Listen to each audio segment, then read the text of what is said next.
Les damos la más cordial bienvenida. Antes de que iniciemos la sesión, me permito dar unos breves comunicados. Antes que nada, quiero recordarles que nuestro seminario anual se va a llevar a cabo los días 23, 24 y 25 de octubre en la Universidad Panamericana de Guadalajara. Esperamos que nos puedan acompañar. Segundo punto, quiero recordarles a los miembros del número de la academia que el próximo sábado 27 tenemos una sesión, una reunión. Se les envió con toda la anticipación la convocatoria. Esta tendrá lugar a las 8:30 de la mañana, tiempo de la Ciudad de México, y espero que nos puedan acompañar.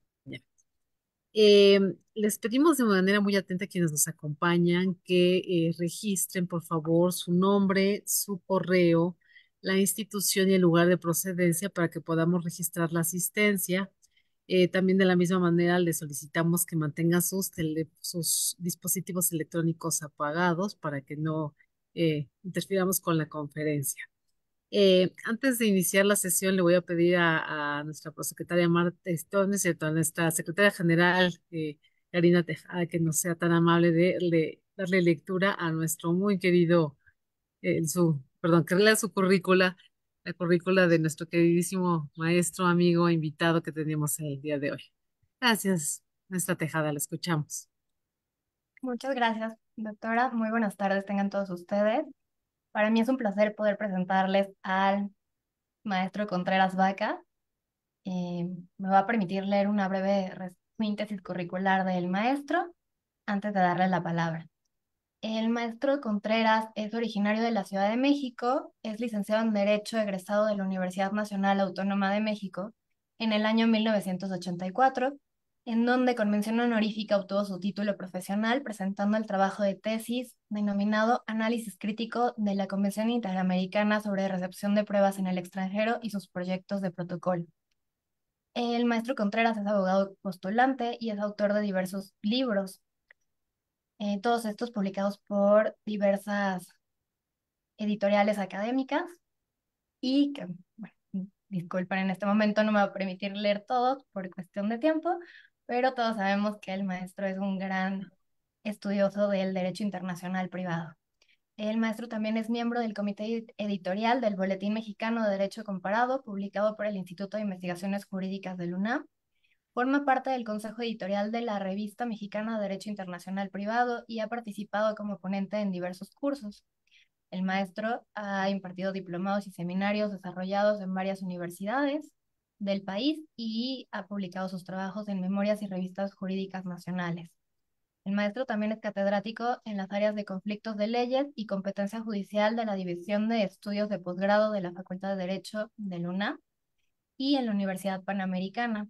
Actualmente es profesor de la materia de Derecho Internacional Privado en la Universidad Panamericana, en el ITAM y en la Universidad Marista.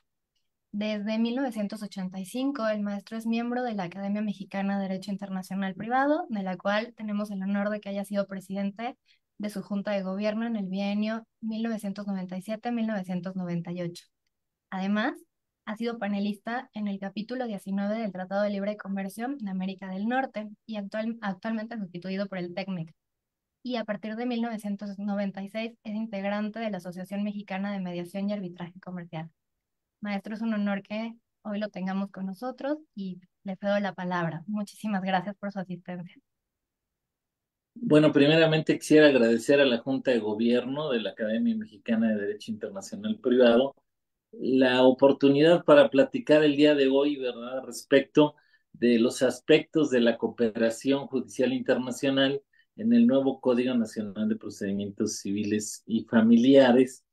Y primeramente, ya entrando al tema, reconocer la labor de varios de los miembros de la academia, ¿verdad? Del doctor Silva Silva, quien está presente, del doctor Pérez Nieto, de la maestra María Virginia Aguilar, que sabemos que fueron pieza clave para elaborar el modelo de ley de derecho internacional privado para México, que desgraciadamente sabemos que, pues por cuestiones muy diversas, de muy diverso tipo, pues no se ha podido elevar a ley vigente.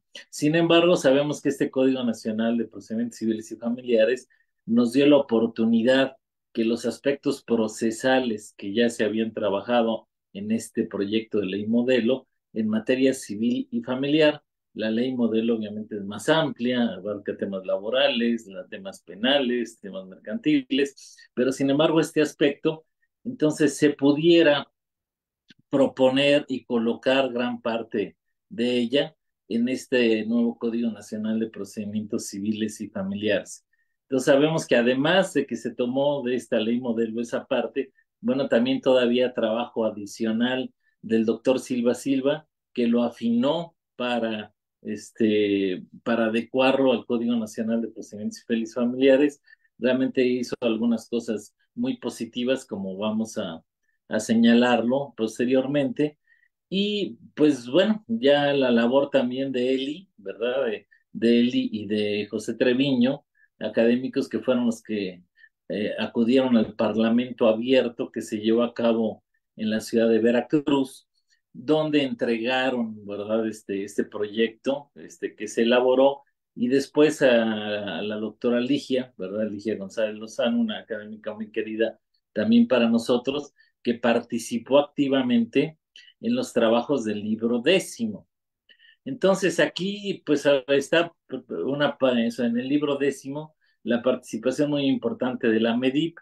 Obviamente el Congreso no aceptó todas las cosas, como nos comentaba el doctor Silva Silva, aceptó algunas cuestiones, otras muchas quedaron fuera.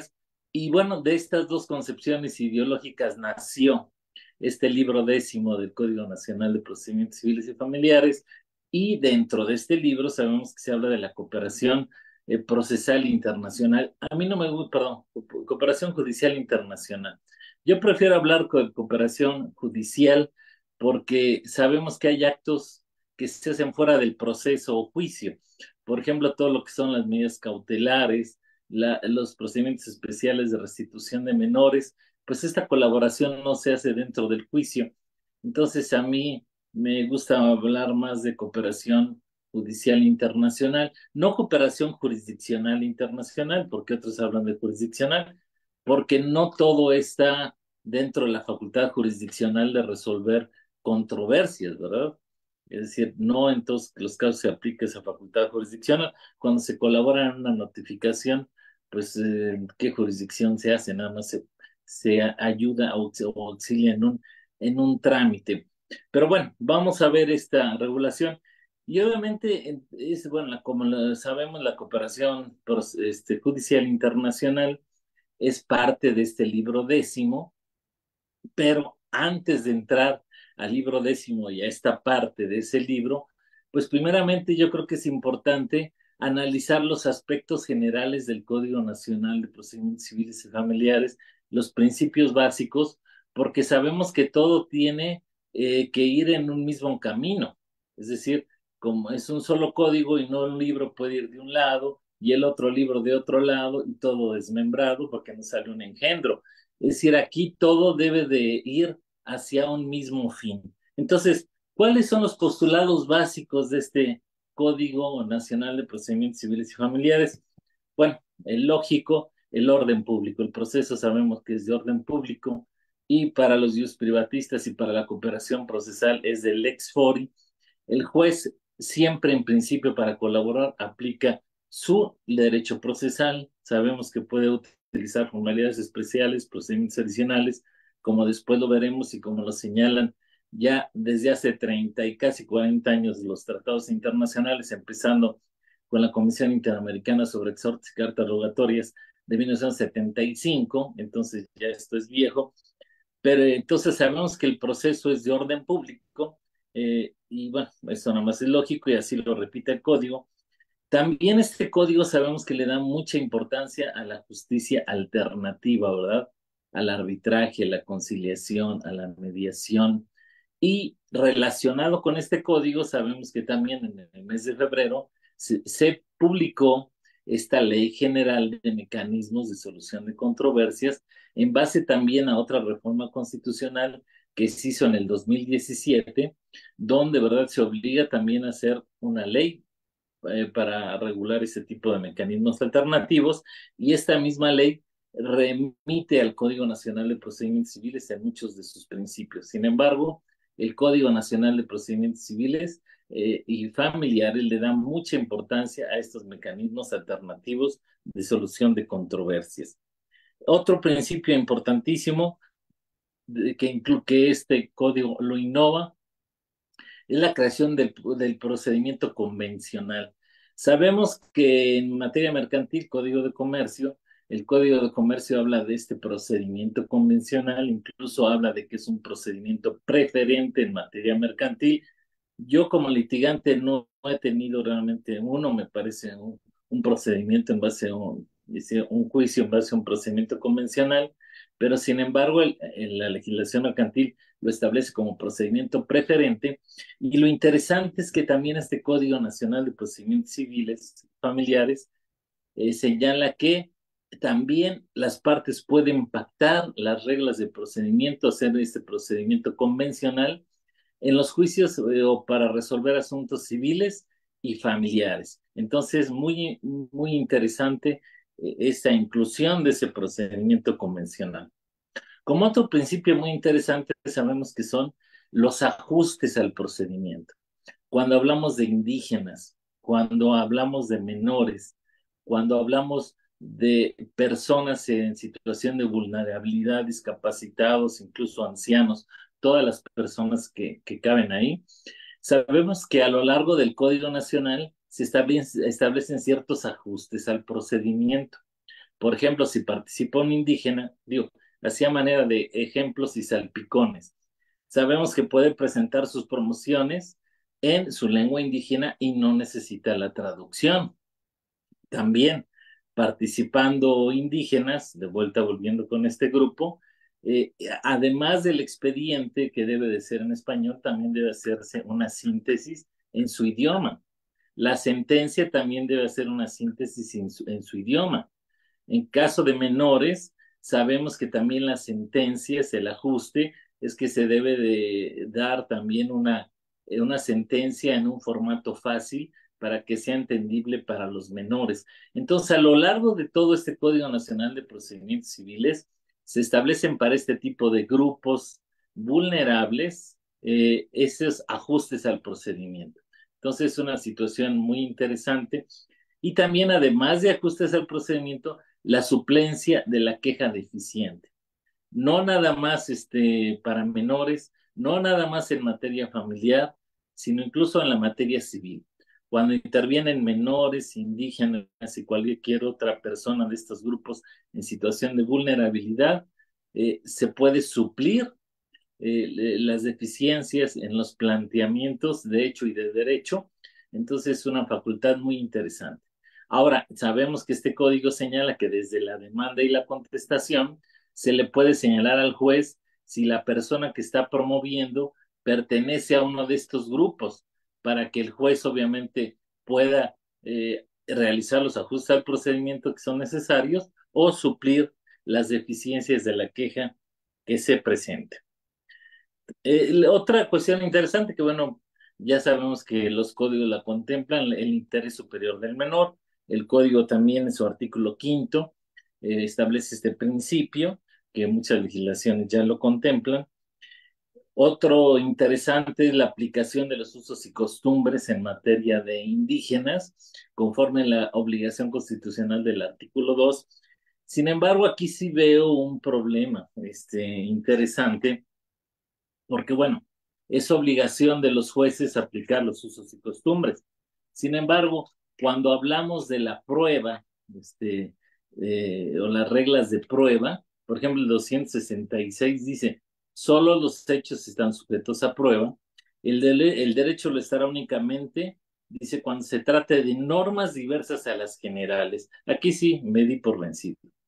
Es decir, normas diversas a las generales, esto quiere decir que una ley local ordinaria o una ley federal ordinaria tengo que probarla y que el Código Nacional, como es una norma general, esa sí no está sujeto a prueba. Aquí sí me doy, no le entendí. Pero sin embargo dice, o cuando se funde en usos y costumbres. Entonces, ¿qué quiere decir? Que si el juez tiene que aplicar los usos y costumbres indígenas, ¿los usos y costumbres están sujetos a prueba? Yo pienso que no, porque aquí, bonito favor que le hacen a los indígenas, de que lejos de que los pobres no saben ni hablar el español, ahora prueba tus usos y costumbres. Yo creo que eso también debería de ser de oficio, ¿verdad? El juez tendría que investigarlo de oficio, así como lo hace con el derecho extranjero. Y después en nuestro capítulo, que es el que nos interesa, el libro 10, que también aquí es una situación, se repiten. Esto, la aplicación del derecho, perdón, que los hechos están sujetos a prueba, está fuera del capítulo en la materia probatoria.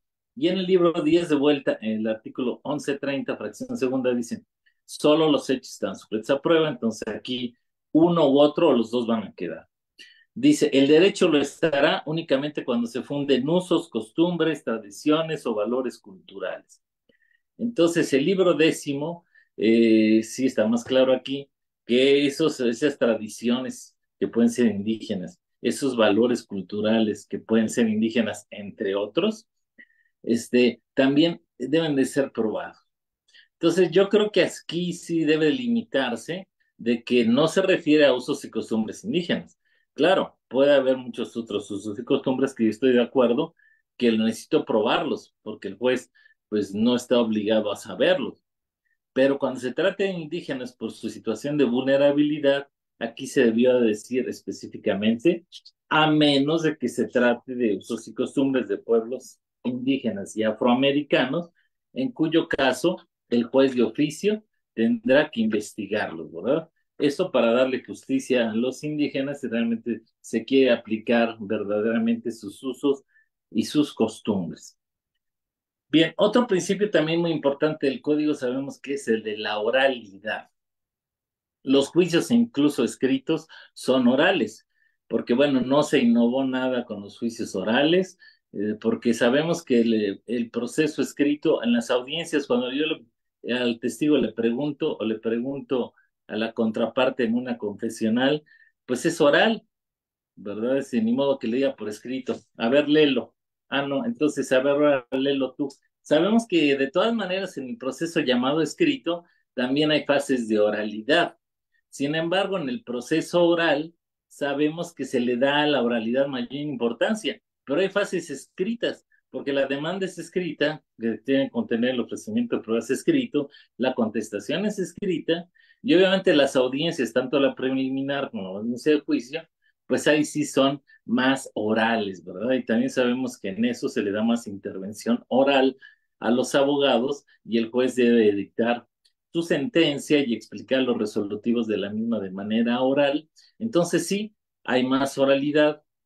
Y como el doctor Cervera dice con los cambios que ahorita nos enviaron, eso de los juicios orales es muy bonito. En realidad, yo no sé si ayuda a agilizar la impartición de justicia, porque sabemos que en los juicios escritos, el juez que tenía que estar en las audiencias, de todas maneras nunca está. Hay dos secretarías de acuerdo, en otras entidades federativas tres, y sin embargo, bueno, cada uno llevaba sus audiencias, el juez en su cubículo, y solo que la parte se pusiera muy sabrosa y dijera, no, es que con el principio de inmediatez o inmediación, tiene que estar el juez presente, el juez salía de su cubículo y ahí se ponía a leer o hacer lo que tenía que hacer, estando en la audiencia. Sabemos que con estos juicios orales, el juez preside la audiencia, lo videograban y obviamente sí son más formales. Sabemos que se necesitan salas de oralidad, pero sin embargo, como antes todo lo tiene que presidir el juez, pues eso hace que los asuntos tarden más y las audiencias generalmente las dan más largas. Entonces, en realidad, la oralidad yo no sé si funciona mejor o peor. Pero de que es más bonito, sí. De que mis clientes dicen, oiga, está como en las películas, y qué bonito. Y sí, el juez, realmente sí le da confianza a la justicia y los clientes se van muy satisfechos. Sí, efectivamente. De que los abogados nos tenemos que poner más duchos, sí. De que tenemos que estudiar el expediente, sí. Porque sabemos que, por ejemplo, en una audiencia de juicio, en los alegatos de apertura, ahí sí no es de que como antes, pues alegaron lo que su derecho convino. El abogado ya tiene que hacer los alegatos de apertura, saber qué se va a desahogar y después hacer sus alegatos de cierre, las preguntas orales, interponer recursos incluso oral. Sí, obviamente eso implica también una capacitación mayor para los abogados, pero también, como dice el doctor Cervera, implica para los tribunales mayores recursos, porque ahí hasta el juzgado más pequeño, el de Tangamandapio, como ahora nos sacó con ese reportaje, pues tiene que tener sus salas de oralidad. Y sabemos que estas salas de oralidad, además de que generalmente las hacen más bonitas que un juzgado normal, pues ya el hecho de ser videograbado y tener el equipo de videograbación y mantenerlo al día, eso implica costos. Sin embargo, sí veo muy positivo que se hayan todos los procesos, tanto civiles como familiares, son orales, a excepción de los juicios sucesorios, donde aunque habla de oralidad, también dice que la mayoría de las partes se hacen por escrito, y los juicios de concurso. Fuera de esos dos procedimientos, todos los demás procedimientos son orales, pero eso implica entonces que todos los juzgados tengan sus salas de oralidad. Entonces eso implica costos. El segundo, también otra vertiente muy importante que esa me gusta a mí, a la doctora Elvira también, que es el uso de las tecnologías de la información. No solamente estamos hablando de las videoconferencias o el metaverso como ambientes virtuales, sino también de la digitalización en sí de la justicia. A lo largo de todo el código se dice que ya debe haber oficiales de partes, por ejemplo, algunos artículos, el artículo 151, a manera de ejemplo, dice que en la oficialidad de partes se deben de recibir las promociones físicas o electrónicas. Entonces, eso implica que todos los tribunales de los estados tengan sus oficiales de partes, además virtuales, además de las físicas virtuales, lo cual implica un costo para hacer esa plataforma. Sabemos que la Ciudad de México tiene su oficina de partes virtual, incluso yo que tengo mi despacho en la Ciudad de México y vivo en Cuernavaca, pues yo la utilizo mucho, ¿verdad? Me ayuda mucho de presentar mis demandas virtuales y mis escritos virtuales, pero pues hay muchos estados que no tienen esa facilidad y van a tener que implementar forzosamente estas oficinas de partes virtuales. Otra cuestión muy interesante que también obliga este código es a los expedientes, además de físicos, que es lo que estamos acostumbrados y que incluso cosidos los expedientes, ¿verdad? No sé cuántos siglos tenga esa tradición de coser. De todas maneras, ya se obliga que junto al expediente físico existe un expediente digital, ¿verdad? Un expediente electrónico. En la Ciudad de México ya existe, pero obviamente, por ejemplo, aquí en Morelos no hay expedientes electrónicos y en muchos estados no, y eso implica que todos los expedientes físicos se digitalicen y se hagan electrónicos. Y que también cuando yo presente una promoción electrónica, esa también la impriman y la integran al expediente físico. Entonces, junto al expediente físico debe de existir el expediente electrónico y también dice este código que uno debe de ser copia del otro. Es decir, en los dos se debe de contener la misma información. Una cosa muy interesante, pero ahí nos muestra cómo es esta digitalización importante de la justicia, ¿verdad? La presentación de escritos, ¿verdad? No solo los iniciales, sino a lo largo del procedimiento, pueden ser físicos o electrónicos, y en los procedimientos virtuales únicamente se tienen que presentar electrónicamente. Ahora, también este código desde la demanda exige, no es de que si quiero, sino que tengo que señalar mi teléfono y mi correo electrónico, la parte actora necesariamente, porque sabemos que establece la posibilidad también de realizar notificaciones vía electrónica, vía correo electrónico o vía celular, lo cual es muy positivo desde mi punto de vista, ¿verdad? Por ejemplo, los oficios, también. Lo tradicional de los oficios que me lo entregan a mí y yo lo voy a llevar y después la copia sellada, exhíbela, preséntala. También, por ejemplo, el artículo 955 establece que entre autoridades los oficios ya van a ser electrónicos. Ya no me lo dan a mí, sino directamente mediante el correo institucional se hacen las peticiones, lo cual para mí agiliza mucho estos trámites, ¿verdad? Y bueno, ahí se ve la importancia de la digitalización de la justicia. En cuanto a los exhortos nacionales, una cosa que me gustó mucho, los exhortos nacionales también se dice que la vía de transmisión más importante es la electrónica. Es decir, ya no es burro, tortuga, paloma mensajera, no, ya en correo electrónico, que nosotros estamos muy acostumbrados a usarla, no es nada así que sea muy novedoso, ya todos lo usamos, pero sabemos que es la forma más fácil de transmitir documentos. Entonces, en este caso se dice que los exhortos nacionales, aunque pueden ser todavía de manera tradicional, si los tribunales por X situaciones no pueden hacerlo vía electrónica, sin embargo, privilegia todos estos exhortos vía electrónica. Ahora, también sabemos que de manera muy importante, esto es digitalización, pero después vienen ya las audiencias que pueden ser digitales o virtuales. Una audiencia digital, videoconferencias. Una audiencia virtual, metaverso.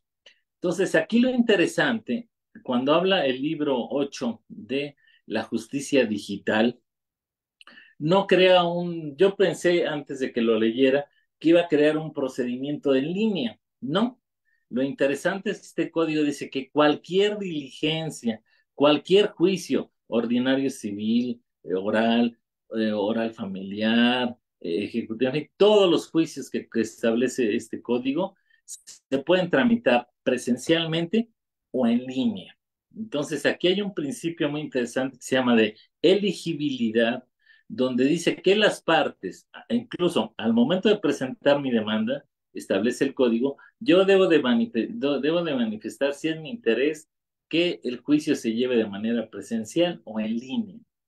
Al contestar la demanda, también la parte de la contraparte tiene que señalar si es su deseo que sea en línea o presencial. Si las dos dicen que es en línea, entonces el procedimiento tiene que ser en línea. También dice el código que en cualquier momento se puede cambiar la modalidad del procedimiento.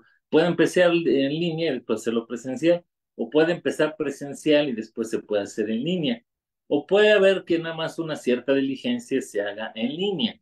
Eso es como lo consideren y lo señalen las partes, pero también aquí dice que el juez debe de proponer que los procedimientos se hagan en línea. Entonces, lo cual también aquí deja ver esa importancia que se le da a la justicia digital. Hay un segundo principio que a mí me gusta mucho, que es un principio que se llama de neutralidad tecnológica. Este principio lo define como dice que el Código Nacional de Procedimientos Civiles y Familiares no da preferencia ni a favor ni en contra de determinada tecnología, sino que las partes son las que determinan qué tecnología se usa, y a menos de que sea imposible para el tribunal, pues se debe de llevar a cabo de esa forma. Y sabemos que el artículo segundo, cuando habla de salas virtuales, establece esos medios de comunicación a distancia que se pueden hacer en los procedimientos digitales. Y habla de videoconferencia, habla de metaverso, dice, bueno, ahí yo no sé si es lo mismo, pero dice tecnología de realidad virtual o aumentada. El metaverso es esto, pero no sé si quiso decir otra cosa. Y después también dice, incluso más que el metaverso, porque va más allá, de sistemas holográficos. Es decir, quiere decir que en las partes pueden decir en la audiencia, yo quiero que sea holográfico, entonces los hologramas de las personas puedan proyectarse en las salas orales de audiencia del juzgado. Esta tecnología, pues, como que todavía no está muy disponible, pero después del metaverso nos vamos a ir a los hologramas, ¿verdad? Entonces, bueno, aquí lo interesante es eso, que le da mucha importancia este código a la justicia digital, ¿verdad?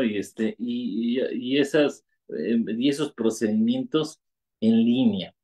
Y hay otro principio también que incluye este código que afecta a todo el código, es el principio que le llaman de equivalencia funcional y no discriminación. Aquí dice que tiene el mismo valor un documento físico que electrónico, tiene el mismo valor una audiencia presencial que en línea. Entonces, como se haga, pero todas tienen el mismo valor y no se va a despreciar, porque el documento está firmado tradicionalmente, tiene mayor valor al otro que está firmado electrónicamente. Es decir, de acuerdo con este principio, los dos tienen el mismo valor y el último principio interesante es el de seguridad de la información.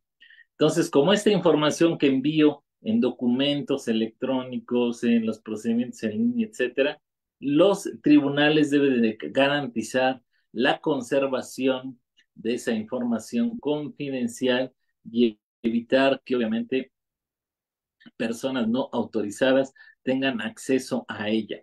Porque, por ejemplo, también otro principio que habla del principio de publicidad, dice para los juicios civiles, pero del principio de privacidad para los asuntos de familia.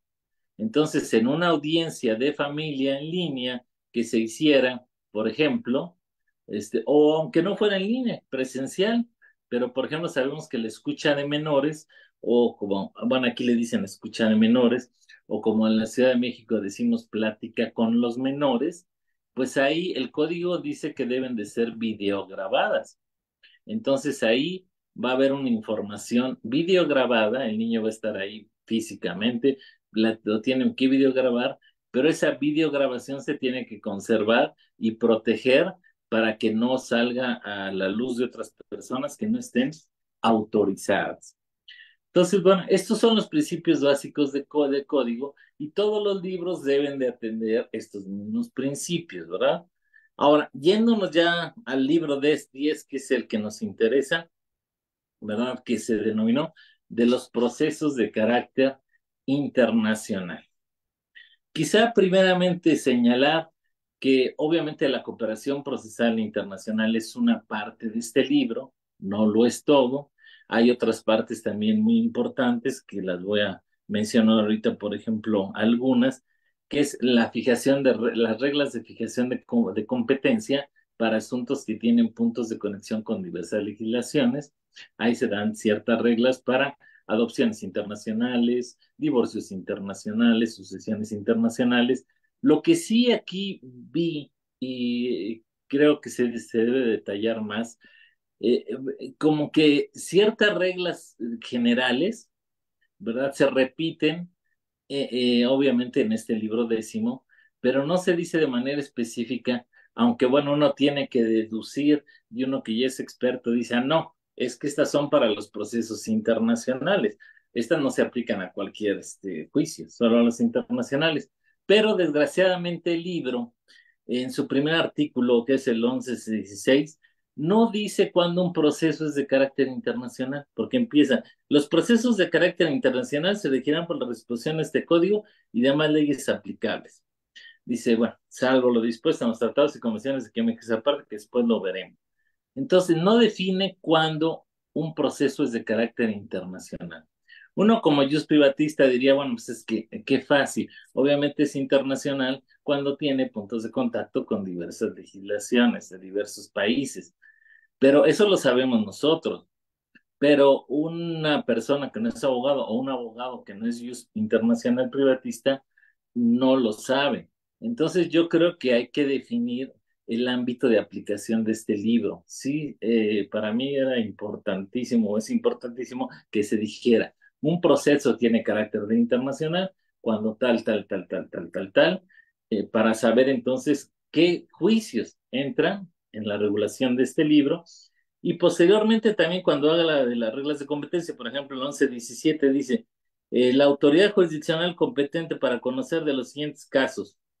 Y entonces habla de una serie de casos, no todos dicen el adjetivo internacional, y en el artículo 89, cuando habla de la competencia, 89 y siguientes, habla de reglas de competencia. Entonces, a veces pareciera que estamos repitiendo reglas de fijación de competencia, aunque bueno, sabemos ya como especialistas que estas reglas de competencia del libro décimo se limitan a esos procesos de carácter internacional. Por ejemplo, bueno, sabemos que además este libro establece también sobre la forma de aplicación del derecho extranjero y sobre todo la información del derecho extranjero. Sin embargo, también aquí, por ejemplo, se repite en cuanto a la información del derecho extranjero. Hay o el artículo, por ejemplo, está el artículo 267 que está en materia de pruebas, donde habla de la información acerca del derecho extranjero, y después el libro décimo vuelve a hablar, claro, de manera muy bien regulada sobre la información de derecho extranjero. Entonces hay cuestiones que se tratan en el libro décimo y cuestiones que se tratan también eh, en otros libros, lo cual ahí yo creo que puede traer ciertas confusiones, ¿verdad?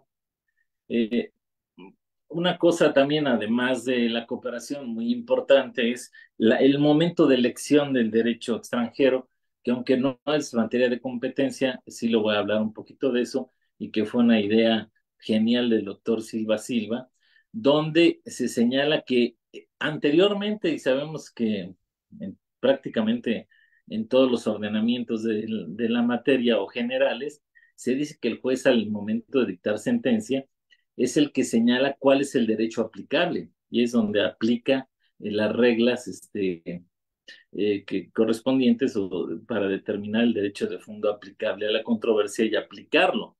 Sin embargo, el código ya señala en sus artículos 1177 y 1178 que desde la audiencia preliminar, si el juez se da cuenta de que el asunto, ¿verdad? Tiene puntos de conexión con diversas legislaciones y entonces es un asunto, ¿verdad?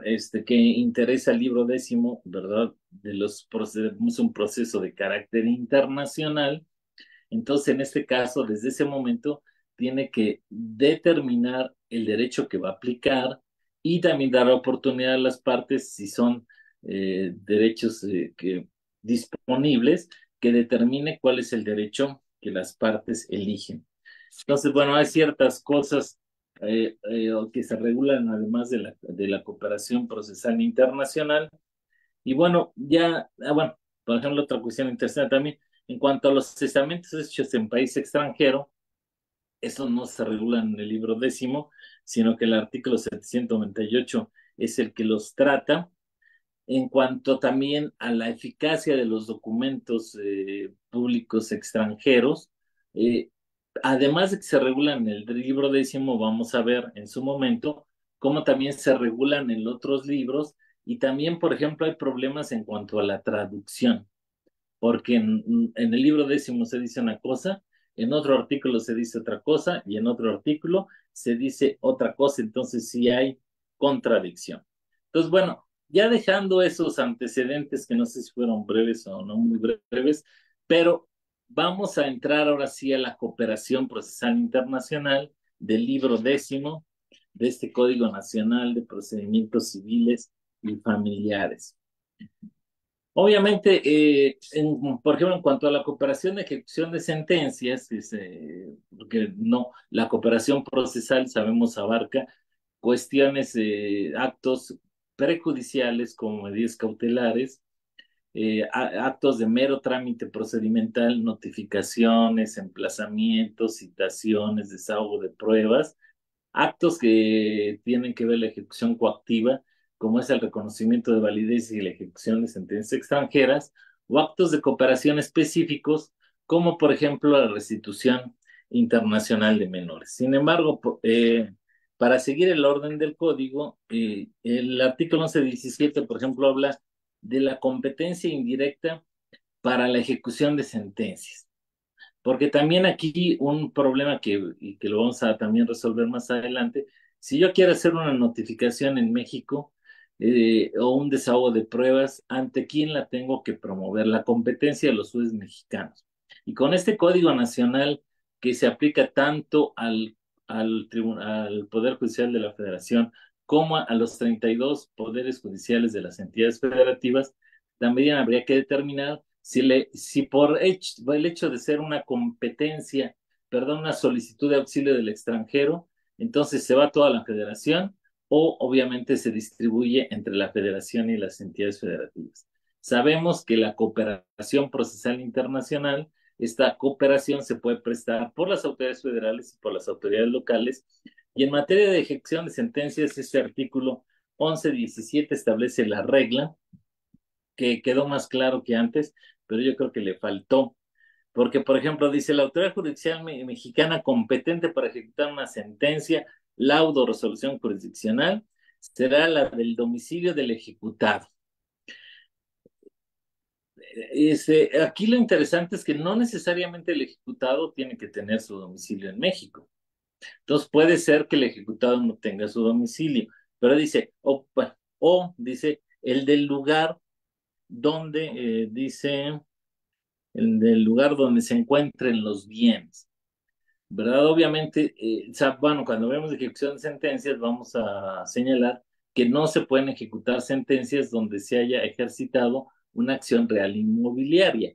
Antes decía, y creo que la redacción de ahora es mucho mejor, acciones personales, que únicamente se hubieran ejercitado acciones personales.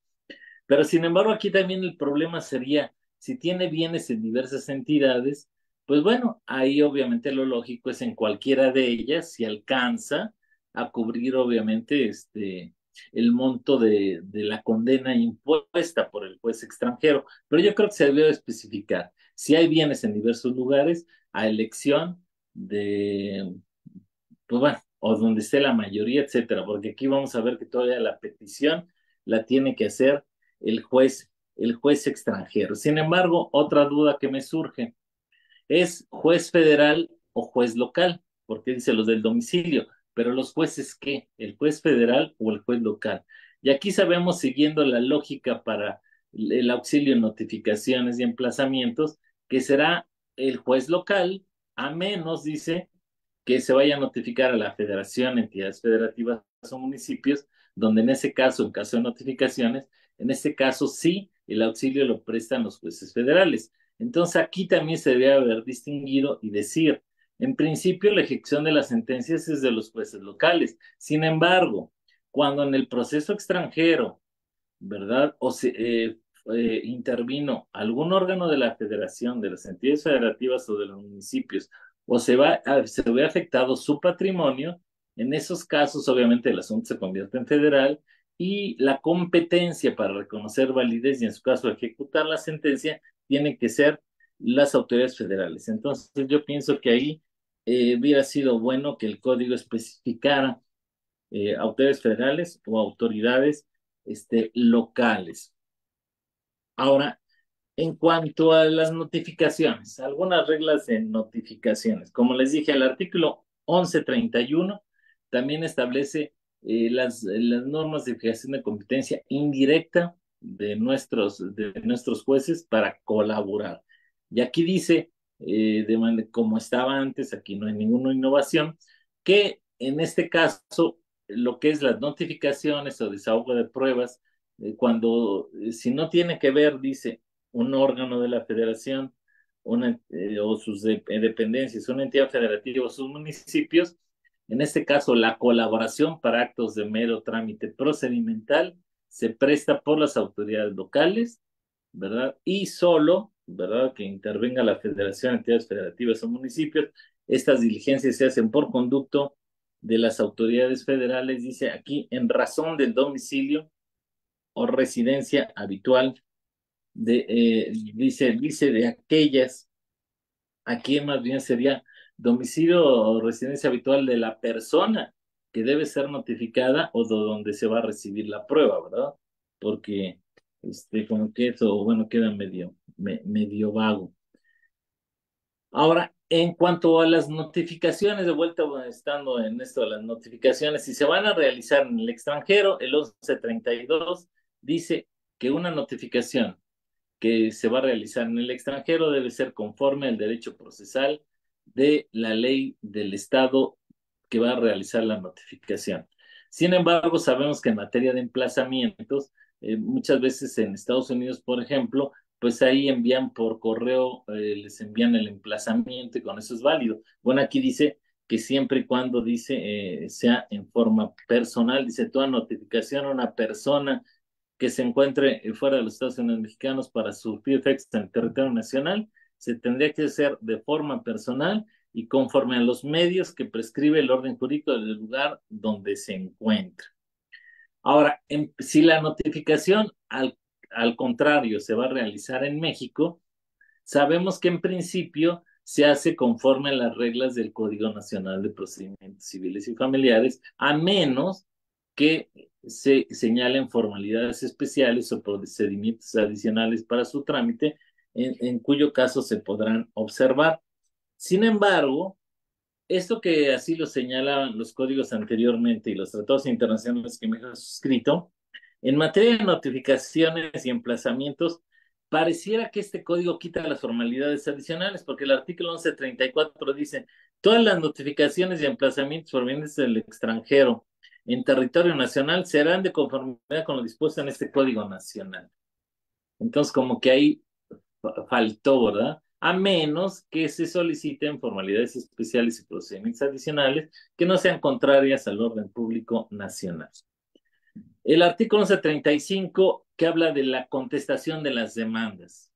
Es decir, aquí dice que si se solicita, dice el plazo concedido, más bien, cuando una persona está domiciliada en el extranjero y se va a emplazar al extranjero, sabemos que el plazo de contestación se amplía para darle oportunidad de una debida defensa. Este artículo 1135 dice que el plazo nunca podrá ser menor de 20 días. Este es el artículo 1135 del libro. Sin embargo, en el artículo 232, afortunadamente aquí no hay contradicción, pero también vuelve a tocar este tema, ¿verdad? Cuando habla del emplazamiento, de la contestación de la demanda en este capítulo y dice, si la parte demandada radica en el extranjero, se ampliará el término del emplazamiento por el lapso que se considere necesario, atendida las distancias y la mayor o menor facilidad en las comunicaciones. Sabemos que esta redacción es muy antigua y antes sí tenía que ver porque si iban a caballo, en barco, etcétera, y si se iba a emplazar a una persona que estaba en Europa, pues para contestar en México, pues sí necesitaba un plazo muy amplio.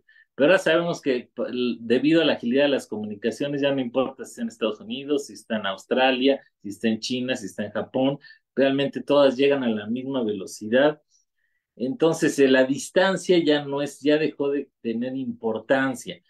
Pero bueno, este artículo 232, la regla general, y en nuestro libro décimo que dice que de todas maneras no podría ser menor de 20 días hábiles, pero yo creo que sí vale la pena sincronizar bien estos dos artículos, que bueno, de puro churro se complementan el uno y el otro. En cuanto a las medidas cautelares o las providencias precautorias, eh, ha sido discutible incluso en el caso de México que se autorice colaborar en caso de medidas cautelares. Por ejemplo, cuando vivía el doctor José Luis Siqueiros, que él, sabemos que México de la CIDIP 1 aprobó todos los tratados que emanaron de la CIDIP 1, excepto la Comisión Interamericana sobre Medidas Cautelares. Y yo que estaba en aquel entonces recién recibido, era un parvulito, como decía el doctor Fritz, Walter Fritz. Sí, yo era un parvulito, ya dejé de serlo por el lapso del tiempo. Pero me acuerdo que le pregunté, oiga, doctor, ¿por qué no aprobaron esta convención? A mí me extraña que todas las hayan aceptado, pero esa no. Y me dijo, el problema aquí es la constitucionalidad, vigilar la constitucionalidad, porque sabemos que nadie puede ser, de acuerdo al artículo 14 y 16 de la Constitución, nadie puede ser molestado en su persona, familia, posiciones y derechos, sino mediante juicio. No dice previo juicio, dice que medie juicio. Entonces dice, cuando nos solicitan un embargo precautorio, que ya no se llaman así, como lo voy a ver, pero un embargo precautorio del extranjero, una congelación de una cuenta, pues ¿cómo vamos a revisar que realmente media juicio? Que se va, que hay un juicio que está promoviendo o que se va a promover un juicio en X plazo. Entonces el doctor Siqueiros dijo, por eso no la suscribimos. Posteriormente, nuestros códigos realmente no especificaban si aceptaban o no las medidas cautelares. Yo en ocasiones sí chicle y pega y sí me las aceptaron. El juez revisaba por ejemplo, en Estados Unidos me decía, te voy a mandar uno para que sea un embargo precautorio. Me lo mandaban, lo presentábamos y el juez que le pegó decía, sí, lo autorizo. Y no entraban a mayor análisis, pero era si chicle y pegaba. Entonces, ahora sí el artículo artículo 1137, de manera adecuada, ¿verdad? Sí permite el auxilio en cuanto a medidas cautelares y sujeta su trámite y su aplicación, eso sí, al Código Nacional de Procedimientos Civiles y Familiares, que aquí también voy a hablar brevemente de esta regulación de las medidas cautelares. Sabemos que, bueno, yo desde que estudié, la medida cautelar más importante era el arraigo de personas o el embargo precautorio. Ya en este nuevo código ya no las llama así.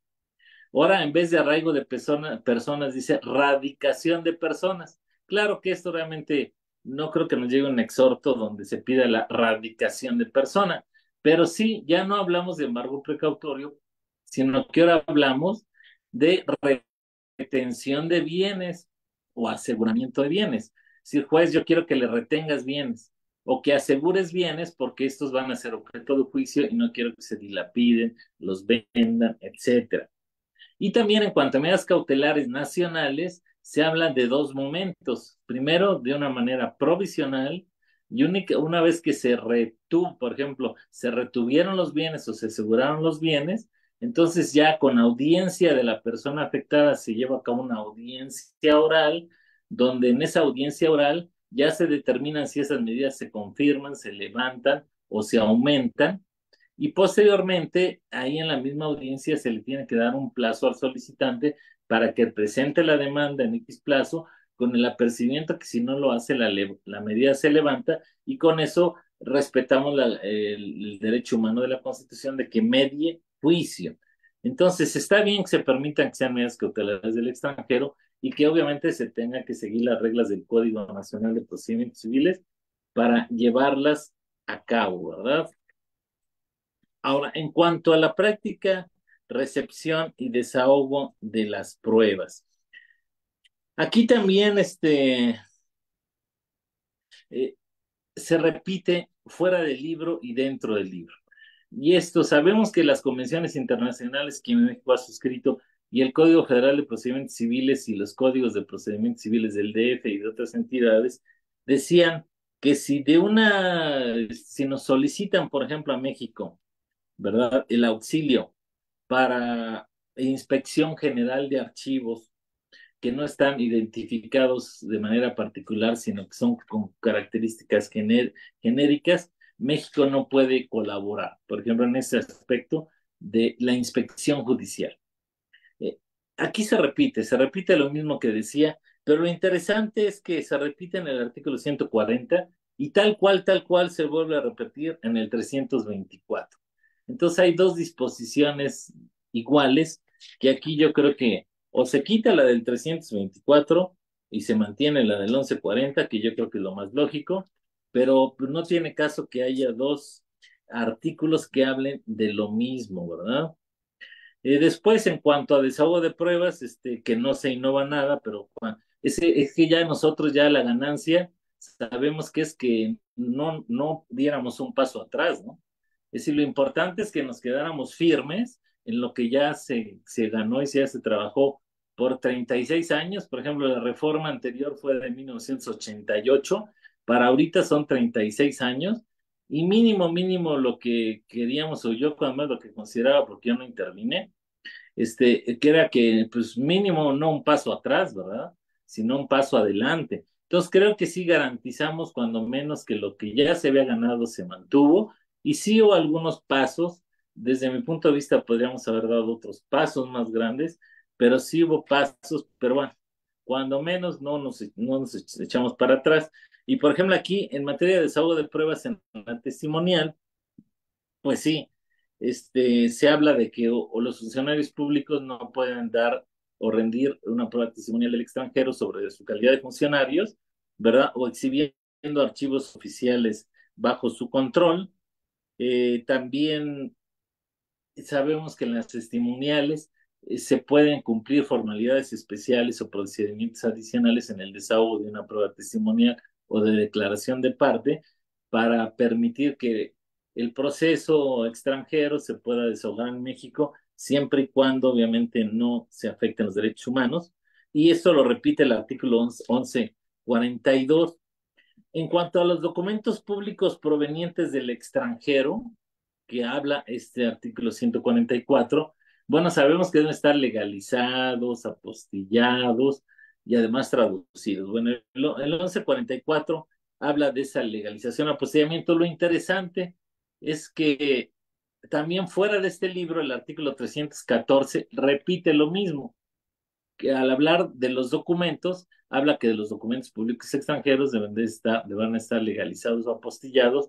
Sin embargo, quizá a lo mejor el 314 va un poquito más allá, porque dice que si se demuestra que no es posible ni la legalización ni la apostilla, se pueden agregar algunos otros medios de prueba para subsanar esas omisiones. Y bueno, después hablaremos de la traducción, porque aquí en la traducción ahí sí tenemos, según yo, un problema mayor. En cuanto a la cooperación procesal internacional, la regla general, de acuerdo con este 1145, es la publicidad, a excepción de los asuntos de familia, ¿verdad? Entonces, así sabemos que lo dice el artículo 2, en cuanto a principios generales del código, que dice que en materia civil el principio es la publicidad, en materia familiar el principio es lo contrario, que es el de la privacidad. También el artículo 1147, repitiendo lo que establecen los tratados internacionales y nuestros códigos procesales actuales, todavía vigentes hasta que entren en vigor este Código Nacional de Procedimientos Civiles y Familiares. Sabemos que el Servicio Exterior Mexicano puede auxiliar a nuestros jueces para la práctica de notificaciones, emplazamientos o desahogo de pruebas. Y una cosa que sí se ganó es que decía siempre y cuando no ejerzan actos coactivos. Pero bueno, ahora dice, sí se pueden realizar actos coactivos, se podrá solicitar el auxilio y cooperación del Servicio Exterior Mexicano para ejecutar actos relacionados con un asunto, proceso en que ello se tramite, ¿verdad? Dice, en los términos que establezca los instrumentos internacionales. Entonces, está bien, porque obviamente si lo permiten los tratados internacionales que realicen ciertos actos coactivos, ¿por qué nosotros los vamos a limitar? Eh, Bien, ahora, el desahogo de pruebas en vía de jurisdicción voluntaria, que también se repite. Sabemos que desde 1975, en la Convención Interamericana sobre Exhortos o Cartas Rogatorias, se señaló que, bueno, los norteamericanos querían que se les diera intervención a sus commissioners, que son esos representantes del juez que directamente hacen las diligencias en el extranjero, sin necesidad de exhortos, sino que ellos fueran, lo solicitaran al juez, etcétera. Entonces aquí sabemos que desde esa época se medió y se dijo, bueno, se puede hacer en vía de jurisdicción voluntaria, y lo solicita el commissioner, persona que interesada en el proceso extranjero, se lo solicite sin el exhorto. Entonces esto se vuelve a poner, ¿verdad? De manera adecuada, sí, y sabemos, bueno, aquí nada más se agrega de manera adecuada para mí que puede ser en vía de jurisdicción voluntaria o en medios preparatorios a juicio.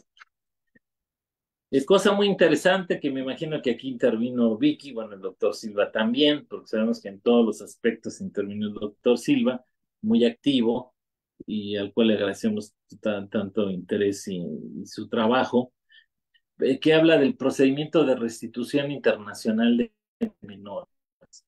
Se crea un procedimiento de restitución internacional porque sabemos que tanto el Convenio de la Haya sobre sustracción de menores como la Convención Interamericana sobre restitución establecen nada más que los procedimientos sean ágiles, pero no teníamos un procedimiento de restitución internacional de menores.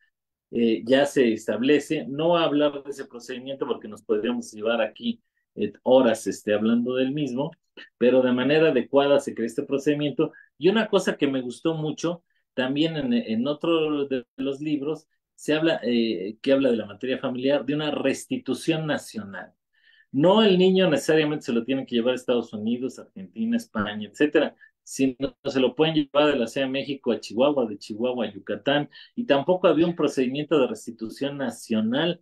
Entonces se crea adecuadamente un procedimiento de restitución nacional de menores, y en este libro décimo, este procedimiento de restitución internacional de menores, que a mí se me hace muy adecuado, y realmente no le pongo ningún pero al respecto, ¿verdad? Después, continuando, y nos vamos ahora, bueno, a la definición de exhorto. Aquí se habla de exhortos o cartas rogatorias. A mí nunca me ha gustado el nombre de carta rogatoria porque a mí no me gusta rogarle a nadie. Sabemos que tradicionalmente es carta rogatoria, suplicatoria, es casi casi me hinco y les imploro y le chillo. No, el término de rogar ya no se ruega a nadie, bueno, a nadie. Entonces, ¿para qué hablamos de carta rogatoria? Hay que cambiar ese nombre. Yo creo que con exhorto internacional queda, ¿verdad? Entonces, bueno, se habla de los exhortos o cartas rogatorias, que dice que serán comunicaciones oficiales escritas. Sabemos que el código habla de que todos los documentos pueden ser físicos o electrónicos. Entonces, allá al dejar documento oficial escrito, como que lo de electrónico ya nos lo quita. Sin embargo, interpretando el código de una manera íntegra, bueno, en este caso de la interpretación doctrinal, ya habría la interpretación auténtica de la Corte en su momento, no sabremos cuál fuera, pero por ejemplo el artículo 69 dice, de acuerdo al uso de tecnologías en la cooperación internacional, requirente y requerido podrán utilizar videoconferencias para la ejecución de actos procesales y empleo de mecanismos electrónicos de comunicación oficiales. Entonces yo entiendo que este artículo, complementándolo con el otro, no impide que también se pueda hacer un exhorto internacional digital siempre y cuando se transmita por conductos oficiales. Como dice aquí, es decir, cuando es la transmisión por medio de la autoridad central o por medio de vía diplomática y consular, esas autoridades diplomáticas o consulares, mediante sus correos institucionales, se podrían transmitir los exhortos de manera digital, pero creo que sería mejor que se especificara que pueden ser documentos físicos o digitales, siempre y cuando se transmitan por conductos oficiales, que sabemos que en este caso, cuando son por conductos oficiales, tampoco se requiere legalización o apostilla. Ahora, de los asuntos respecto de la traducción de los documentos que provienen en idioma distinto al español. Aquí el libro 10 nos habla de la traducción, pero también hay otros dos artículos que hablan de la traducción, el artículo 137 y el artículo 315. El artículo 166 del libro 10 dice, todo exhorto, carta rogatoria, así como dice anexo que se reciban, aunque hablan más de exhortos, dice en idioma distinto al español deberán acompañarse de su debida traducción. El 137 también dice los documentos redactados en idioma extranjero deberán acompañarse de la correspondiente traducción al español. Si la contraparte la objeta o la autoridad jurisdiccional lo estima necesario, se nombrará quien haga la traducción para el cotejo. Y en este caso, si el juez lo pide, los honorarios de la traducción serán a cargo del erario. Sin embargo, el 315, que también toca la traducción, le da un manejo distinto, porque dice, de la traducción de los documentos que se presenten en idioma extranjero, se demandará dar vista a la parte contraria por el término de 3 días, para que manifiesta conforme o no. Dentro del mismo plazo, y en caso de que no, contrario, dentro del mismo plazo deberá presentar su traducción. Si las traducciones son, dice, distinciones relevantes, entonces a costa de las partes, la autoridad jurisdiccional ordenará la traducción.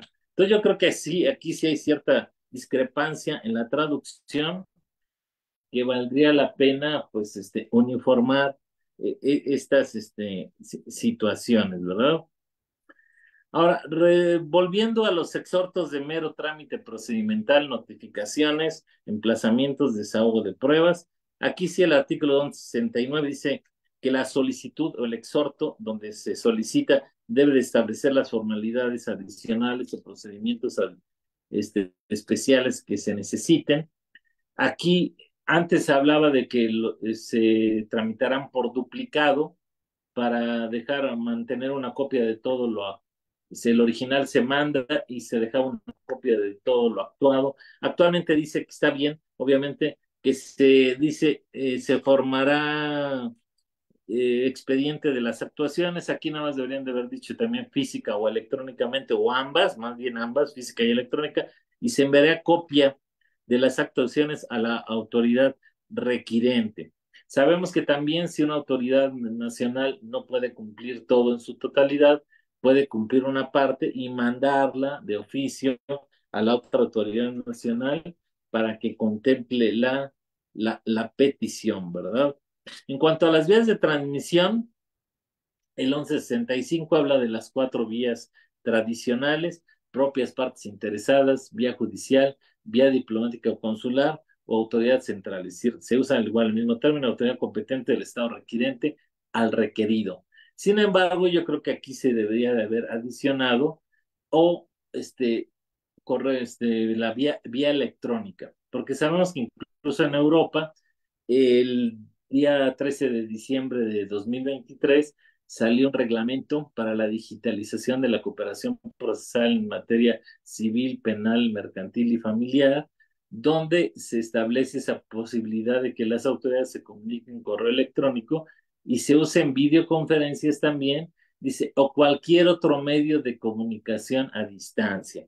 Entonces yo creo, aunque los tratados obviamente por ser antiguos y no haberse manejado el correo electrónico cuando se crearon, sabemos que no todo es el universo son tratados, sino que en ocasiones cuando no hay tratado, que es en la mayoría de los casos, se tienen que aplicar las reglas del código y yo creo que aquí sí podríamos haber autorizado, aunque el otro artículo 69 sí lo permite, ¿verdad? Esos medios electrónicos de comunicación oficiales.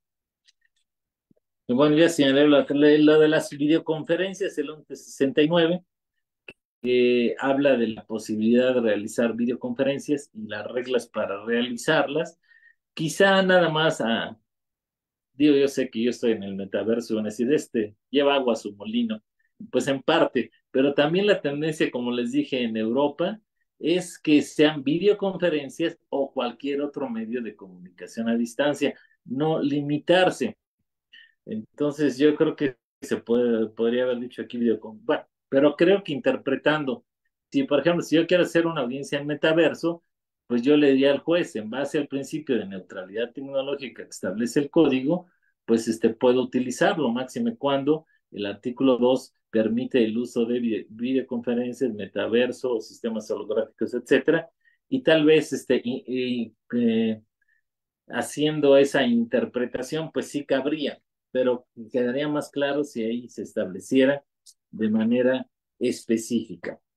En cuanto a la información, como les dije, del derecho extranjero, aquí sí, aunque hay otro artículo que, como les dije, también habla de la forma en que los jueces se allegan del derecho extranjero, que esa es su obligación, ¿verdad? Aplicar el derecho extranjero tal y como lo haría el juez extranjero correspondiente y que puedan allegarse de la información que él investigue o que las partes ofrezcan o valerse de los informes que al respecto proporciona el Servicio Exterior Mexicano. Bueno, aquí sí de una manera muy interesante, se establece un procedimiento para solicitar los informes y se establece también qué se entiende por sentido y qué se entiende por alcance del derecho extranjero de manera muy, muy, muy adecuada.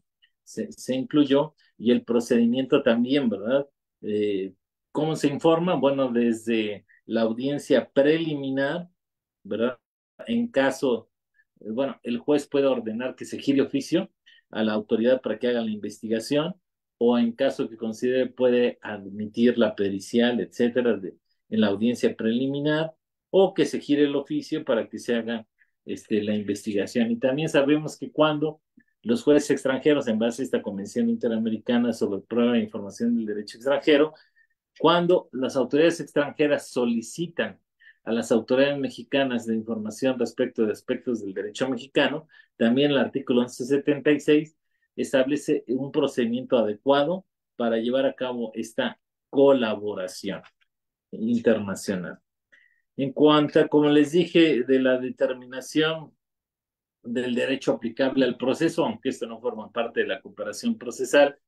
Y yo sé que esta fue una idea genial del doctor Silva Silva, no es por darle sombrerazos, pero sí es algo genial, que no hasta la sentencia el juez va a decidir qué derecho aplica, sino que ya desde la audiencia preliminar, ¿verdad? En este caso dice el 1178, que cuando el juez precisa la procedencia de su competencia judicial internacional, porque sea un proceso de carácter internacional, entonces, de este momento define, ¿verdad?, el derecho sustantivo aplicable y en caso de derechos disponibles, pues le pedirá a las partes que en su caso determinen en base a qué derecho estiman que se resuelva la controversia si tienen esa facultad desde el principio, para que ya obviamente las partes también ofrezcan, si lo consideran necesario, los elementos de prueba necesarios para, para que el juez se informe o se llegue del derecho extranjero y en su sentencia lo pueda aplicar de manera adecuada y no empezarlo a investigar hasta la sentencia, sino que ya tenga todos los elementos y en su sentencia nada más haga el dicte. Ahora, el artículo 1180 de manera adecuada establece esa figura de amigo de la corte, de amicus curiae, ¿verdad? En el cual se puede estos organismos internacionales o instituciones que quieren aportar al proceso esos elementos técnicos, que se les pueda permitir su intervención con este carácter de amigos de la Corte. Ahora, en cuanto a la ejecución de las sentencias, todavía estamos a tiempo, ¿verdad? Bueno, ya nada más voy a acabar ya en rapidísimo 5 minutos. En cuanto a la ejecución de las sentencias, sabemos que la ejecución tiene dos momentos: reconocimiento de validez y ejecución.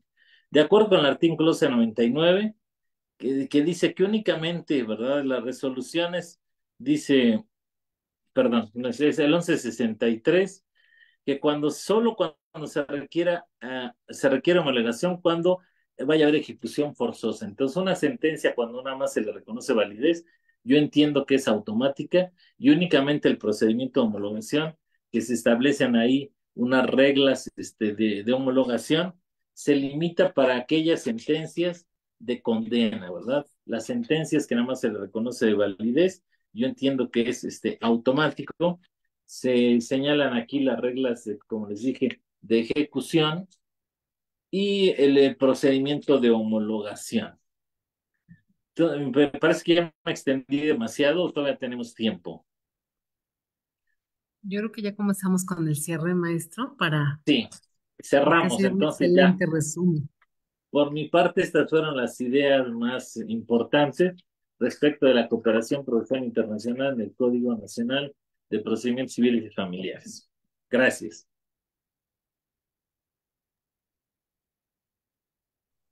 Muchísimas gracias, maestro. Le agradecemos porque ha hecho un extraordinario resumen de lo que ha sucedido con el Código Nacional y sobre todo que ha contrastado cómo a veces por la falta de una buena técnica legislativa, vemos que se han repetido algunos conceptos y no se hizo quizás una buena estructuración. Hay muchas cosas que seguramente quedaron fuera del Código Nacional, como bien lo mencionaba, pero fue muy importante toda la labor y la cooperación que hizo la MEDIV con distinguidos miembros que estuvieron trabajando y participando aquí, algunos de ellos, como por cierto el maestro eh, José de Jesús Treviño, que también nos acompaña, el doctor Silva, en fin. Entonces vamos a abrir un pequeño eh, periodo para preguntas y respuestas que tengan nuestros asistentes, en lo que se animan a levantar la mano. Por supuesto, queremos agradecer la asistencia de todos que nos están acompañando, de la Universidad Autónoma del Estado de Morelos, de la Escuela de Estudios Superiores de Jojutla, de la Facultad de Derecho de la UNAM, del Colegio de Abogados Gijón Asturias de España y también de la Universidad de Granada en España. Muchas gracias por acompañarnos. ¿Tenemos alguna pregunta en el chat, Marta? No hasta el momento, pero me parece que el doctor Silva Silva, está pidiendo la palabra. y que me gustaría oír Adelante, su doctor. opinión del doctor Silva. Adelante, doctor. Hay que abrir su micrófono.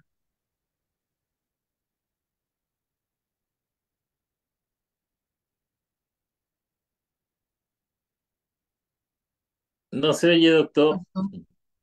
Oh, perdón, ahí no, Ahora me sí. parece muy bien la charla que acaba de dar Paco, larga, larga, pero fue bastante interesante y sustanciosa sobre los puntos que ha abordado Paco. Interesante, es procesalista, como decía Víctor Carlos García Moreno, el procesalista de la academia en aquel entonces, uno de tantos procesalistas en aquel entonces propios. Estoy hablando del siglo XX, ya se darán cuenta de la edad del Paco, ¿no? En aquel entonces, lo único que quiero comentar para que se pueda entender esto. Ciertamente en la academia presentamos, yo me hice cargo de esta parte, de la parte que tenía que ver con la cuestión familiar. Esta parte la revisó Nuria González, que fue la que nos acompañó cuando estuvimos en esto por invitación de la misma, del presidente de la academia en aquel entonces. Pero hay algún dato interesante que es el siguiente. El proyecto que se presentó por parte del Senado en su momento, antes de que no fue lo que se aprobó finalmente, un proyecto que el Senado obtuvo, es un proyecto elaborado por CONATRIP, los tribunales de justicia. O sea, los jueces elaboraron todo este proyecto, y hay algunas cosas interesantes que hay que tomar en consideración. Primeramente, ese proyecto de código no contenía ninguna sola regla sobre competencia internacional, ninguna, absolutamente ninguna. Y como podemos ver en el proyecto, el documento que fue aprobado, de alguna manera se sostiene que las reglas de competencia quedan a favor de las entidades federativas. Son las entidades federativas las que tienen que determinar ese tipo de cosas.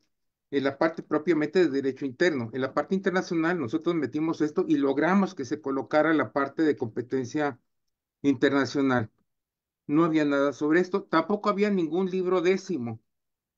Lo mismo que estaba en el proyecto del Senado original, estaba toda la parte internacional a lo largo de todo el código. Eso era, no había ningún libro décimo que hablara sobre la parte propiamente internacional. Nosotros en la academia lo que propusimos fue elaborar un libro décimo especial para toda la parte internacional. Lo que hicimos fue que toda la parte que existía en el Código Federal de Procedimientos Civiles, que tenía algo que ver con internacional, por ejemplo, traducciones y todo ese tipo de cosas, pasara a un nuevo libro. Hay que tomar en cuenta que muchísimas cosas que estaban en el proyecto del Senado se eliminaron, muchísimas cosas que eran propiamente internacionales y que ya estaban en el Código Federal de Procedimientos Civiles, no entraron. Nosotros volvimos a insistir en que se elaborara esta. Elaboramos este proyecto con unos 80 artículos aproximadamente en el proyecto para conformar todo este libro décimo del código, y se empezó a discutir. El gran problema y efectivamente la falta de técnica y la no propiedad para poder discutir esto fue el hecho de que primero se discutió todo este proyecto y se fue elaborando toda esta parte que tenía internacional y que estaban en el proyecto. Por eso hay repeticiones. En los libros uno nuevo hay muchísimas cosas que son internacionales, y esas que estaban en el proyecto, ahí las aprobaron. El problema fue que hasta el final, después de varios meses de que la comisión estuvo manejando la situación, abordaron la parte internacional, y a la parte internacional fue la que nos tomaron en cuenta. El gran problema es que lo que ya estaba aprobado del libro uno al 9, pues no lo eliminaron. Nosotros en el proyecto decíamos, este artículo que está en este proyecto, el número tantos, debe pasar al libro que proponemos. No sabíamos todavía qué número le iba a tocar, pero debe estar en el libro que proponemos, que sea la parte internacional. Pero desgraciadamente esta parte no quedó. La comunicación que yo tuve con la comisión fue pues con Ligia, fue con uno, y tuve comunicación con Eduardo, otro de los negociadores en aquel entonces, y la impresión que tuve en aquel entonces es que hubo una gran cantidad de personas que entraban a la comisión. Algún día había 80 personas, otros días había 30 personas, iba variando el número de personas. Obviamente no todos eran personas que tuviesen conocimiento del derecho internacional. Eduardo Magallón era uno de los que tenía una cierta idea, y también tenía la idea, obviamente, Ligia, porque es profesora de esa materia en la libre, y esos son los que estuvieron contribuyendo para hacer este tipo de cosas. Una de las cosas interesantes es que cambiaron muchísimas de las palabras que teníamos en el proyecto. otras cosas las sustituyen y otras cosas fueron parte de la cosecha de los mismos grupos por presiones que hubo en el interior para poder aprobar. Como me decía Ligia, bueno, es que nosotros proponíamos esto, pero la presión que tenía el otro grupo que no conocía es que póngale esto, quítele aquello, y así fue como se fue formando lo que luego fue ya la decisión final que tuvimos. Pues más o menos esta es la manera y por eso tenemos que entender esta parte. La Secretaría de Gobernación ha convocado a todos los gobernadores de los estados y ya está trabajando en la comisión para poder nivelar lo que se establece en el código de procedimientos con lo que establecen las leyes sustantivas, los códigos civiles y los códigos de familia. Cuando menos en el mes de noviembre, creo que en noviembre fue, se conformó esta comisión. Se supone que está trabajando, no tengo ninguna idea de que realmente esté trabajando para elaborar eso, y es lo que yo le proponía a Rosa Elvira que participáramos nosotros. Lo más interesante y la contradicción es que el gran problema que tenemos es que cuando elaboramos derecho, cuando se redacta una disposición jurídica, lo primero que se toma en consideración son las normas sustantivas. ¿Cuáles son mis derechos? ¿Cuáles son mis obligaciones? ¿Cuáles son mis facultades? Y después de eso, como me decía el profesor Alcalá Zamora, mi maestro, lo que había que tomar en consideración es el derecho procesal. ¿Cómo hacerle para obligar a alguna persona para ejercer nuestros derechos, para saber cómo podemos tener nuestras facultades? Y aquí fue al revés. Primero regulamos toda la parte procesal y ahora se nos ocurre regular de alguna manera con esta comisión que está en la Secretaría de Gobernación la parte sustantiva cuando tenemos 32 entidades federativas totalmente diferentes en su normatividad. Y estamos esperando esto también para la parte económica que decía Paco, que no en todas partes existe esa posibilidad y ni siquiera el Internet se conoce en todos estos lugares. Hay pueblos pequeños y hay lugares en donde, en el país, en donde los jueces no son abogados. Son pueblos pequeños en donde los jueces van únicamente, que a veces son estudiantes del último grado de la carrera y van únicamente el viernes o el sábado al pueblo a poder trabajar con cuestiones procesales. No sé en cuáles lugares todavía existen sobre el particular, pero estaba funcionando de esta manera para resolver litigios en los pueblos. De ahí, por eso, los problemas que tenemos en esto. Bueno, lo que hay ahora es que acaba de aparecer un nuevo proyecto de ley, un proyecto, perdón, de reformas al Código Nacional de Procedimientos Civiles y Familiares el día de hoy, precisamente. Lo pueden ver en el WhatsApp de la academia, ahí aparece el proyecto, hay que ver qué es el tema y que aborda toda la parte de los libros uno, toda la parte probatoria del libro uno al libro 9. Prácticamente no aborda nada de la parte internacional, aunque sí hay algunas alusiones tangenciales que obviamente vamos a tener que reformular otra vez lo que tenemos ahí. Pero hay otras cosas que no se entienden, ¿no? En donde se cambiaron las palabras o se puso algo de la cosecha de la comisión que le dio redacción a este código que fue aprobado. Y obviamente, pues sí, requiere obviamente de reformas el código. Tenemos que esperar, tenemos 3 años aproximadamente para lograr esto. Y tenemos que ver cómo podría entrar a la Secretaría de Gobernación, aunque se habla de gobernadores, pues buscarle la manera como los gobernadores podemos entrar para poder trabajar con esta parte y trabajar, ya sea senadores y diputados también, para que puedan escucharnos. Es lo único que quiero decir sobre este tema tan importante que acaba de exponer Paco, que conoce la parte internacional y lo felicito, muy buen trabajo. Adelante, Paco. Gracias, gracias, doctor. No, pues qué bueno que nos hace estos comentarios el doctor Silva, que yo desconocía, y esperemos que estas cuestiones que todavía haya que pulir, pues se pulan, ¿verdad? Sí. Quizá no es mi único comentario. Gracias, doctor Silva. Vicky Aguilar tiene también su mano levantada. Gracias, Vicky. Bueno, hola, buenas tardes a todos. Es un gusto oírte, Paco. Gracias por Ah, los no, de comentarios. que gracias por La oírme. verdad es que estar con los científicos del de la academia es algo lindo. Escucharte a ti, a Jorge, saber que Nuria estuvo presente en todo esto, de Ligia, no sé.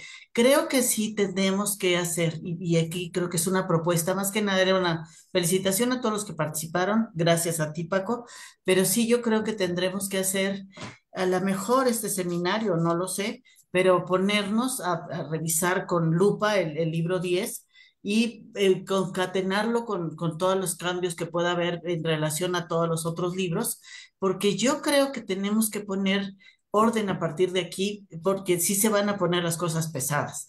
Mira, simplemente te hago un comentario así simple. Hay uno de los artículos que habla sobre la competencia internacional y dicen que el niño tendría que ser regresado en caso de sustracción al lugar en donde se encontraba.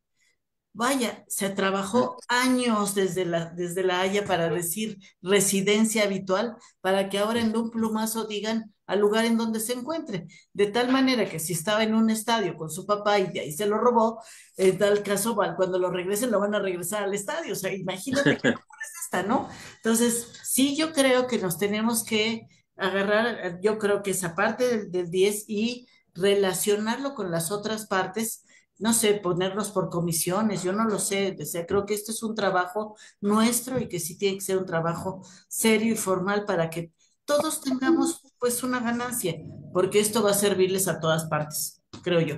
Es una opinión, saludos a todos mis amiguitos, los quiero, bye. Gracias, Vicky, estoy de acuerdo contigo, ¿verdad? Hay que trabajar todavía para pulir esto. Creo que ya no hay preguntas ni nadie en el chat, Marta. Bueno, quiero agradecer enormemente, por supuesto, a nuestro querido maestro Francisco José Contreras Vaca que haya aceptado gentilmente acompañarnos a esta sesión. Maestro, siempre es un gusto escucharle. Realmente siempre es extraordinario escuchar este tipo de trabajos y sobre todo con la gran experticia que tiene. Muchísimas gracias. Por supuesto, gracias a Vicky también y al doctor Silva por sus comentarios. Vicky, créeme que vamos a hacer, por supuesto, los eventos. Espero que todos estén en la posibilidad de participar a la convocatoria que hagamos. Siempre es muy importante que las ideas se les dé seguimiento, pero sobre todo la participación, porque a veces eso es lo que nos falta en ocasiones, el tiempo y la disposición de nuestros compañeros para poder hacer un trabajo efectivo. Bueno, pues hemos llegado al final de esta sesión. Les agradecemos mucho que nos hayan acompañado. Recuerden que tenemos el seminario en octubre para que nos puedan acompañar 23, 24 y 25 en la Universidad Panamericana de Guadalajara. Y bueno, acompáñanos en nuestras redes sociales para que estén al día con los eventos. Muchísimas gracias y hasta pronto. Que tengan muy buena tarde. Gracias a ustedes, hasta luego. Nos vemos. Hasta luego, un abrazo para todos. Igualmente, doctor, hasta luego. Noria, hasta luego.